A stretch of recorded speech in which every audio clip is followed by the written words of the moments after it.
안녕하십니까? 인생의 복잡한 문제들을 말씀으로 단칼에 해결해주는 김종근 목사의 쾌도 남마입니다.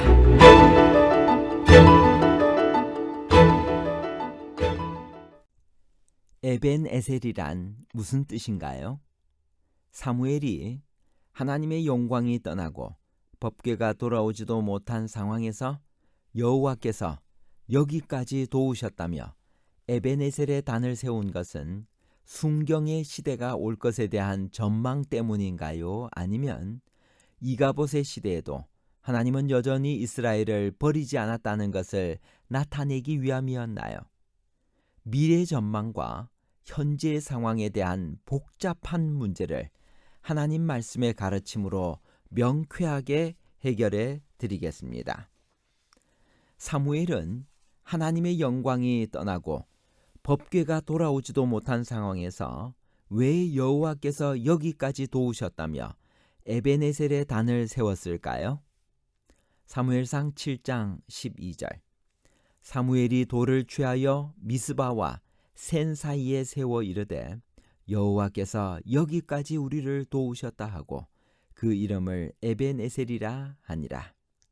어느덧 세월이 지나 사무엘이 장성한 어른이 되었습니다. 그때 그는 백성들을 미스바로 모으고 신앙 부흥을 호소하며 대대적인 개혁을 단행했습니다. 그리고 미스바에서 이스라엘을 다스리기 시작합니다. 여기 다스리다라는 히브리어 동사가 사파트이고 그 단어의 명사가 사사를 의미하는 쇼페트입니다.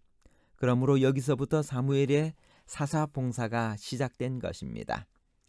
이스라엘이 미스바에 모인 소식을 듣고 블레셋이 공격해 오자 사무엘은 번제를 드렸고 여호와는 우레를 발하여 그들을 물리치셨습니다.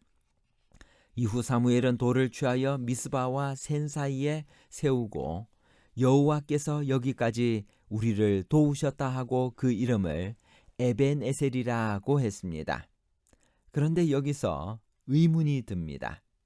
사무엘이 사사로 일을 시작하기까지 이스라엘은 가장 암흑한 세월을 보냈습니다.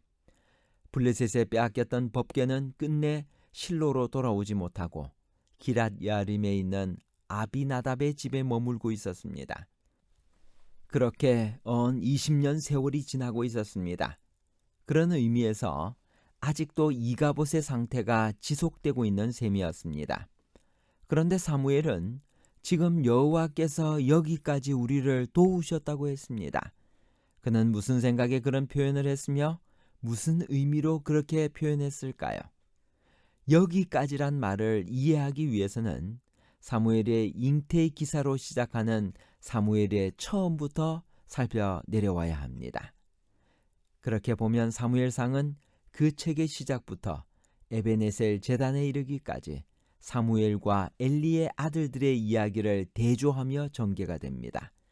다만 홈리와 비나스의 악행에 대한 묘사가 좀 더 상세하고 구체적인 데 비해 사무엘의 기사는 사이사이에 그의 성장을 환기시켜주는 방식입니다. 첫째로 사무엘의 부존재와 엘리 아들들의 존재 비교입니다. 사무엘이 잉태되던 시대의 주역은 분명히 엘리였습니다. 그런데 사무엘상은 그의 봉사로 시작하지 않고 사무엘의 잉태에 관한 기록으로 시작됩니다. 그것은 그 시대가 새로운 인물의 탄생을 절실히 기다릴 만큼 이미 어두운 시대였기 때문입니다. 그래서 사무엘상의 본문은 아직 탄생하지도 않은 사무엘과 엘리의 두 아들을 비교하며 시작합니다. 그것이 한나에게는 자식이 없었더라. 엘리의 두 아들 홈리와 비나스가 여호와의 제사장으로 거기에 있었더라는 사무엘상 1장 2절에서 3절의 기록입니다. 둘째로 사무엘의 성소 봉사와 엘리 아들들의 여호와 멸시 비교입니다. 사무엘이 젖을 떼자 부모들은 그를 실로의 제사장 집에 데려다 놓고 떠납니다.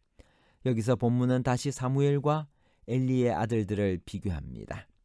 엘가나는 라마의 자기 집으로 돌아가고 그 아이는 제사장 엘리 앞에서 여호와를 섬기니라. 엘리의 아들들은 행실이 나빠 여호와를 알지 못하더라. 이 비교는 절묘하고 극명합니다.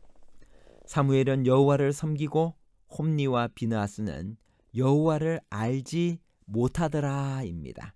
이어지는 2장 13절에서 17절의 기사는 홈니와 비느하스의 악행에 대한 구체적인 사례 소개입니다. 그리고 17절은 그들이 그런 죄를 짓는 동기가 여호와의 제사를 멸시함이라고 밝혀줍니다. 셋째로 사무엘의 성장과 엘리 아들들의 비윤리적 범죄의 비교입니다. 2장 21절은 사무엘은 여호와 앞에서 자라니라고 묘사합니다. 그리고 22절은 홈니와 비느하스가 회막문에서 수종드는 여인들과 동침하였음을 밝힙니다. 이후로 그들의 범죄 행위에 대한 묘사는 더 이상 없습니다. 그들의 죄악 행위가 절정에 이르렀음을 나타냅니다. 넷째로 사무엘의 연속 성장과 말씀이 사라진 암울한 시대 상황과의 비교입니다. 사무엘상 2장 26절은 아이 사무엘이 점점 자라매라고 합니다. 청소년기를 지나며 눈에 띄게 자라는 그의 성장을 보여줍니다.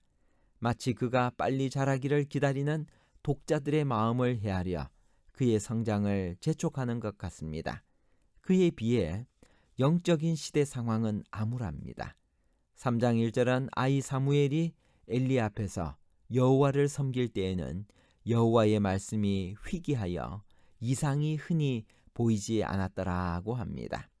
다섯째로 사무엘의 성숙과 엘리 아들들의 죽음의 비교입니다. 사무엘상 3장 19절에서 21절은 사무엘이 자라매 여호와께서 그와 함께 계셔서 그의 말이 하나도 땅에 떨어지지 않게 하시니 온 이스라엘이 사무엘은 여호와의 선지자로 세우심을 입은 줄을 알았더라. 여호와께서 실로에서 다시 나타나시되 말씀으로 사무엘에게 자기를 나타내신다고 하였습니다. 사무엘이 어른으로 다 성장했음을 나타냅니다. 반면에 엘리의 두 아들들은 전쟁터로 법궤를 옮겨갔다가 거기서 죽임을 당합니다. 이후에 사무엘이 다시 등장하는 것이 사무엘상 7장의 미스바 집회입니다. 그리고 거기서 사무엘은 여호와께서 여기까지 도우셨다는 뜻으로 에베네셀을 세웠습니다. 그동안 이스라엘이 지나온 과정은 승리와 성공으로 이어진 순경의 시대가 아니었습니다. 법궤마저 빼앗겨 아직 돌아오지 못하고 있는 처참한 역경의 시대였습니다. 그 시대는 이가봇, 즉 영광이 떠난 시대처럼 보였습니다. 그러나 이제 사무엘은 그게 아니라는 것을 말하려고 합니다.